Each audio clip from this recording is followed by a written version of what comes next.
Buenos días, ¿cómo les va? Mi nombre es John Jairo Ríos y vamos a estar hablando un temita bien chévere que se llama la sabiduría, entre comillas, y arrogancia de Salomón. Eh, es un tema que vale la pena verlo desde el punto de vista hebreo y no nos vamos a demorar mucho aquí en estos videos, en este videito, por ahí hora y media. ¿Quién era Salomón? Salomón era un rey, hijo del rey David, y el tipo era muy sabio en su época. Se dice que no ha habido una persona que sobrepase la sabiduría de Salomón, solamente Jesucristo. Jesucristo sobrepasó la sabiduría de Salomón.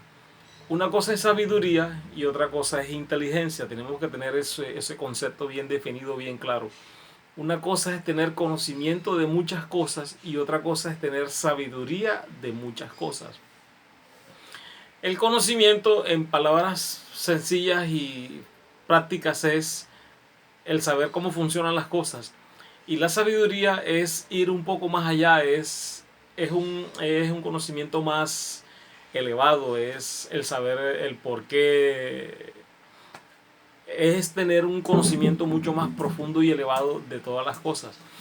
Se entiende que el conocimiento viene de la mente humana y la sabiduría viene de la mente de Dios. Entonces podemos tener muchas personas con mucho conocimiento en ciencias, en leyes, en física, en química, en todo lo que tiene que ver el contexto humano, pero muy pocas personas tienen la sabiduría de Dios. Es diferente totalmente. Yo conozco personalmente personas que tienen muchos títulos encima, psicólogos, psiquiatras. Yo conocí una psicóloga que era amiga mía en el centro médico donde yo trabajé hace muchos años. Y ella como persona era un desastre, tenía mucho conocimiento en cuanto a su profesión como psicóloga, pero su vida personal era un desastre, era fumadora, era ansiosa, vivía una vida muy horrible con su pareja y era psicóloga. Entonces una cosa es la sabiduría y otra cosa es el conocimiento. La sabiduría proviene de Dios. Y el principio de la sabiduría, como dicen las escrituras sagradas, es el temor a Jehová. El principio del conocimiento es estudiar, así de sencillo, es estudiar. Si yo quisiera tener conocimiento de música, yo solamente estudio un instrumento. Si quiero tener el conocimiento de política, estudiaría politología. Y en fin, una serie de cosas. Pero el hecho de que tengas conocimiento no significa que tengas sabiduría. Son dos cosas totalmente eh, diferentes. El rey Salomón, cuando tenía 15, 18 años, Dios le dio Dios le regaló un deseo. Te voy a conceder un deseo, a ver qué tú quieres. Y Salomón pidió sabiduría. Dios le dio sabiduría. Y a través de esa sabiduría, wow, se fue lejísimo. Empezó a discernir, a explorar, a investigar y adquirió mucha sabiduría.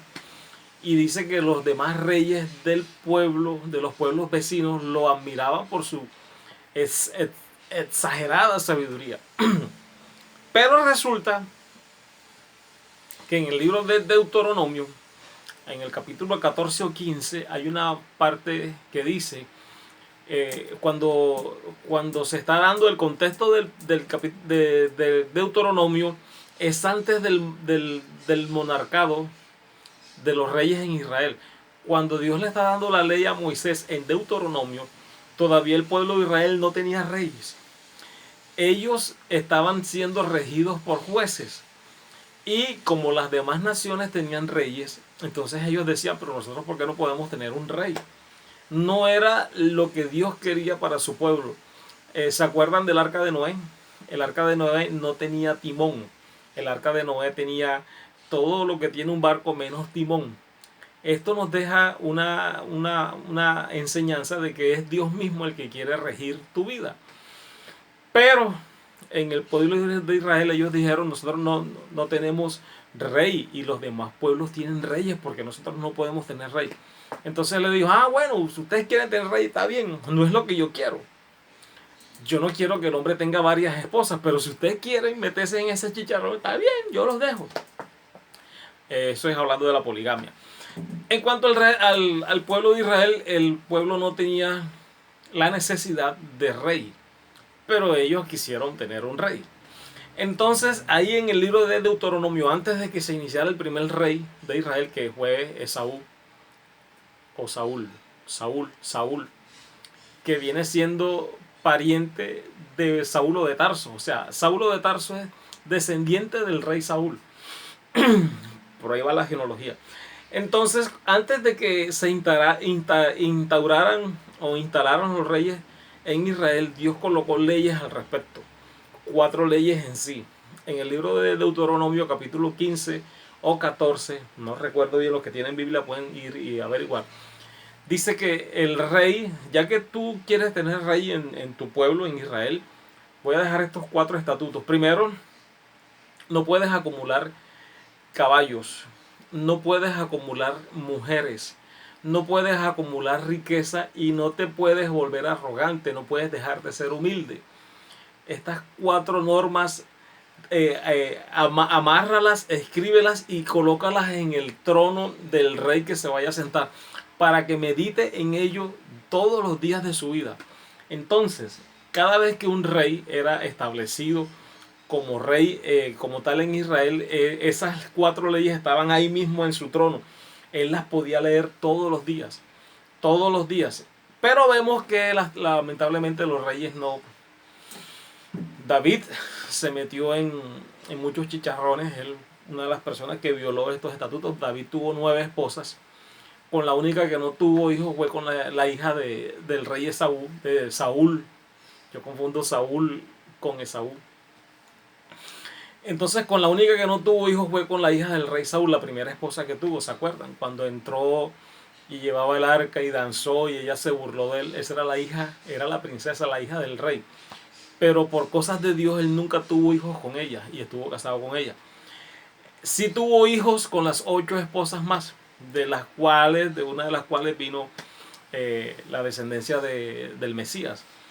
Entonces, cuando el rey Salomón está viendo estos 4 estatutos y su sabiduría fue creciendo cada día más, él decía, pero ¿cómo es posible que Dios prohíba que un rey no puede tener ni mujeres, ni caballos, ni mucha riqueza, ni hacer alarde de tanta riqueza y ser humilde? O sea, pero bueno, si yo soy humilde.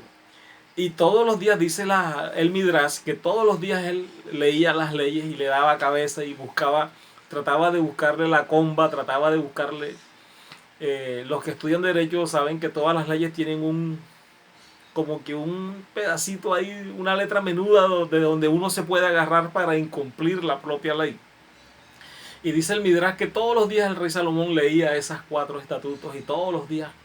Hasta que un día, meditando y lleno de tanta sabiduría, dijo, si yo tuviese muchas mujeres y muchos caballos y mucho dinero y todavía me guardare en humildad y nunca me olvidare de temer a Dios, entonces vendría a ser el rey de los reyes. Mi sabiduría y yo estaría por encima inclusive del estatuto. Y fue así cuando él en su propia sabiduría quiso ser más que la ley de Dios. Cuando Dios te dice a ti no hagas esto o no hagas esto, es porque ya Él conoce el futuro. Y Dios sabía que el hombre que se alarda o se hace alarde de lo que tiene, y el hombre que acumula riqueza y el hombre que acumula caballos, que es como decir hoy en día tener una flota de yates o de aviones, porque en aquella época los yates y los aviones eran los caballos. Y cuando tú acumulas muchas mujeres, ya Dios sabe lo que va a pasar. Y Dios establece una ley es porque Él sabe. O sea, a Dios nadie le va a echar cuento porque es que Él conoce el futuro. Recordemos que Dios no se rige por el tiempo, sino que Él rige al tiempo. Y ya Dios sabía que todas las personas que tenían más de una mujer y sobre todo que no fuera del pueblo de Israel iba a llevar al rey a idolatría. En ese sentido, el rey David no pecó porque él tuvo 9 esposas, pero no se dejó llevar. Siempre se conservó judío, siempre guardó los estatutos y la ley y el mandamiento de Dios. Cosa que no guardó Salomón. La perdición del rey Salomón técnicamente y efectivamente fueron las mujeres. ¿Por qué? Porque las mujeres tienen ¿cómo se llama? Una manera de persuadir y de adquirir todo lo que ellas quieren. Y pueden hacer doblegar la voluntad de un hombre.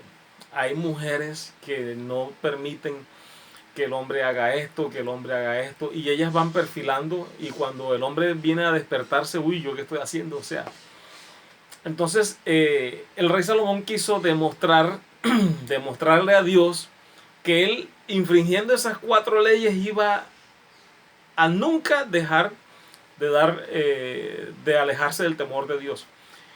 Y resulta de que precisamente así como Dios dijo, él empezó a tener muchas leyes, muchas mujeres, y empezó a acumular muchos caballos y empezó a acumular muchas riquezas, y vemos los resultados.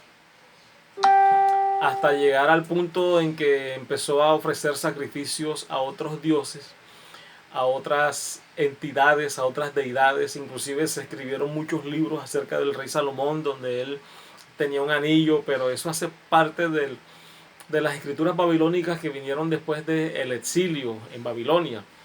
Después que Esdras vino y empezó a reconstruir la destrucción del primer templo, entonces vinieron esa cantidad de cosas y esa cantidad de mitos y de lo que hoy en día se sustenta la Kabbalah judía, el judaísmo, la estrella de David, las historias de Salomón, las historias del libro de Enoch. Todo esto, esa cantidad de cosas vinieron de Babilonia y se introdujeron en el pueblo de Israel en esa época, en el 650, 550 antes de Cristo. Pero el rey Salomón estaba por allá por el 800 o el 900 antes de Cristo. No tengo los numeritos exactos. Pero lo que yo quiero dejar claro es que a veces cuando Dios nos dice no, es no. Cuando Dios nos dice por ahí no te metas, es porque por ahí no te puedes meter. A veces nosotros nos metemos y es bajo nuestra propia responsabilidad. Y Dios te deja, ¿cierto? Si tú dices, no, yo sí soy capaz, bueno, hacerle y mira qué puedes hacer y defenderte como puedas. Pero yo te dije que no. Entonces, luego en el libro de Eclesiastes, los primeros 5 capítulos, vemos que el rey Salomón está haciendo ya con mucha más edad, por ahí con 80 años, con 80, 90 años empieza a escribir. Y es la respuesta a lo que Dios le había dicho que no. Entonces él viene y dice, he descubierto que amontonar riquezas y tener todo esto en nada me benefició. Pero ¿en qué te iba a beneficiar si ya Dios te había dicho que no lo hicieras? Entonces ya un tipo más maduro, más elevado en cuanto al ser y más calmado en cuanto a sus emociones, empieza a hacer estas reflexiones que vemos en el libro de Eclesiastés en los primeros capítulos, donde habla de la vanidad, de la vida, de que todo tiene su tiempo, de que probó de todo y que nada le llenó ese vacío que tenía en sí. Entonces ahí vemos que él como que se arrepintió de todo lo que hizo teshuvá, volvió de su camino. Hacer teshuvá es volver, si tú vas hacia el norte, llega un momento en el camino en que tú te detienes, ¿qué estoy haciendo? Y te devuelves. Hacer teshuvá es devolverse del camino, arrepentirse. Entonces él me está escribiendo mi esposa, entonces él hizo teshuvá, se arrepintió ya muy viejito, y las consecuencias de todas las desobediencias que él hizo es que la genealogía del Mesías ya no venía por él. La palabra de Dios dice que el Mesías vendría por su descendencia siempre y cuando él obedeciera la voz de Dios. Pero como él hizo lo que le dio la gana, porque se creía la hostia, entonces los 2 hijos que tuvieron, y él tuvo 2 hijos, Roboam y Jeroboam, cada uno tomó un reinado, ellos se dividieron y un reinado fue el norte de Israel y la región de Efraín con las 10 tribus y la región del imperio del norte y la otra que es Judá y ¿quién fue? Y Manasés o Dan, que fueron la tribu de Judá con las dos tribus. Israel se dividió norte y sur. Norte, Israel, Efraín, sur, Judá y creo que fue Manasés o Dan, no me acuerdo. Pero se conoce como la tribu de Judá y la tribu de Efraín. Esos dos imperios fueron los dos hijos de Salomón que se subdividieron. Y de allí no viene el Mesías viene de un hermano de Salomón. Que si él hubiese hecho caso a la ley que estaba escrita en el libro de Deuteronomio, nada de esto hubiese pasado.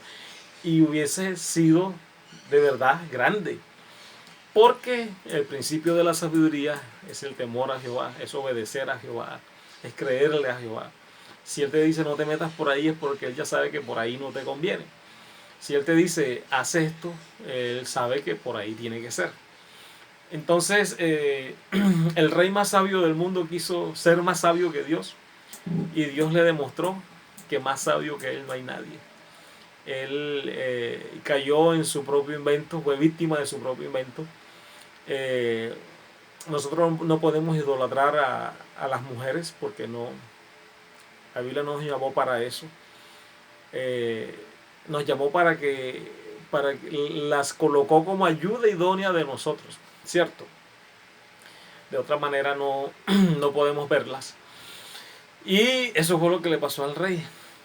Hay una historia ahí en la Biblia que se enamoró de una sulamita, de una morena, y el libro de Cantar de los Cantares habla de que se enamoró de la morena, pero la morena estuvo con otro y cuando entren a investigar el libro de Cantar de los Cantares se van a dar cuenta de esta historia bien súper chévere.